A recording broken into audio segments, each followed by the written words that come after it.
Hello friends, मेरा नाम है आलोक राय और इस वीडियो में हम लोग डिस्कस करेंगे स्टैटिक मेथड्स के बारे में। दोस्तों, स्टैटिक प्रॉपर्टीज, स्टैटिक मेथड हम ऑलरेडी देख चुके हैं। यहाँ पे इसको थोड़ा डिटेल में देखते हैं कि क्या होती हैं और इसको एग्जांपल के थ्रू समझते हैं कि हम क्यों यूज करते हैं। दोस्तों, मान के चलो कि मेरे पास एक क्लास है पर्सन नाम की, ठीक है। उसमें फर्स्ट नेम और लास्ट नेम नाम की दो प्रॉपर्टी हैं जो कि नॉन स्टैटिक है, यानी कि स्टैटिक नहीं है, वो सिंपल प्रॉपर्टी है, पब्लिक, ठीक है। और एक प्रॉपर्टी का नाम है फर्स्ट नेम, एक का नाम है लास्ट नेम। अब उस पर्सन की मैंने 5 ऑब्जेक्ट बना दिए, ठीक है।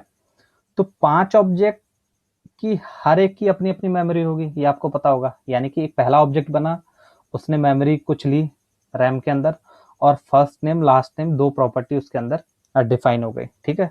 तो उस ऑब्जेक्ट की अपनी सेपरेट प्रॉपर्टी है, यानी कि वो ऑब्जेक्ट दूसरे ऑब्जेक्ट से प्रॉपर्टी को शेयर नहीं करता, उसकी अपनी प्रॉपर्टीज हैं।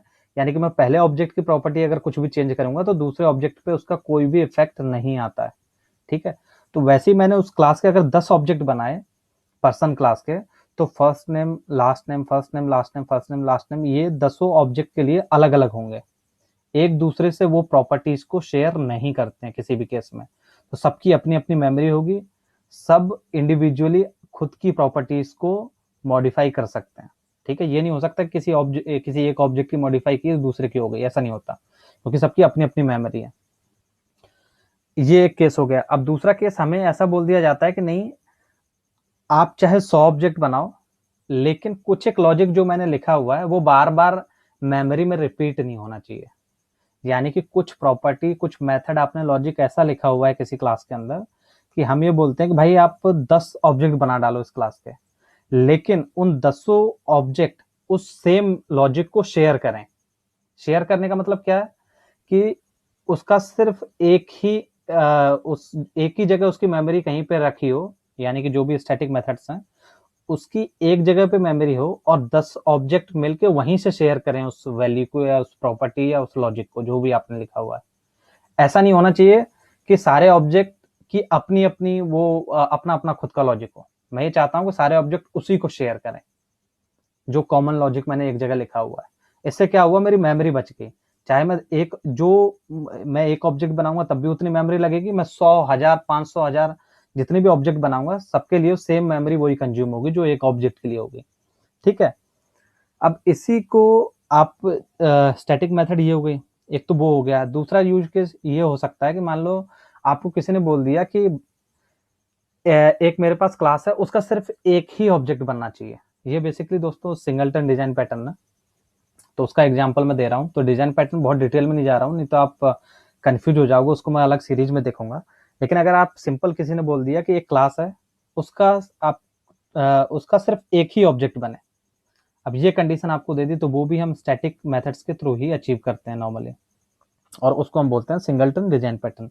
ये कंप्लीट सिंगलटन डिजाइन पैटर्न नहीं है, यहाँ पे सिंपल मैंने बस आपको समझाने के लिए ये एग्जांपल दिया है। कंप्लीट हम कभी जब उसके बारे में सीरीज बनाएंगे तो डिटेल में देखेंगे कि और उसमें क्या क्या मॉडिफिकेशन होते हैं। यहाँ पे सिर्फ आपको समझाने के लिए मैं ये यूज कर रहा हूँ। तो यहाँ पे क्या है कि आप कितनी भी बार ये कॉल कर लो मेथड, तो हमेशा क्या होगा कि आपको सेम ऑब्जेक्ट रिटर्न होगा, ठीक है। ऐसा नहीं हो सकता कि अलग अलग ऑब्जेक्ट बन रहे हैं मेमोरी में, क्योंकि यहाँ पे देखो ये भी स्टैटिक है।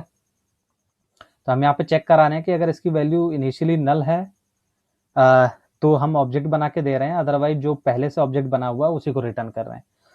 और स्टैटिक मेथड्स को एक्सेस करने के लिए डायरेक्टली हम क्या करते हैं, क्लास का नेम, स्कोप रेजोल्यूशन ऑपरेटर और मेथड का नेम, ठीक है। तो हमेशा क्या होगा, यही ऑब्जेक्ट हमें मिलता रहेगा, क्योंकि हमें पता है कि इनिशियली एक बार इसकी वैल्यू सेट हो गई स्टैटिक की, तो वो क्लास से रेफरेंस होती है, ऑब्जेक्ट से उनका कोई लेना देना होता ही नहीं। हम तो यहाँ पे ऑब्जेक्ट बना भी नहीं रहे हैं वैसे, ठीक है। तो हमने डायरेक्टली क्या किया, उस क्लास की उस प्रॉपर्टी को एक्सेस किया।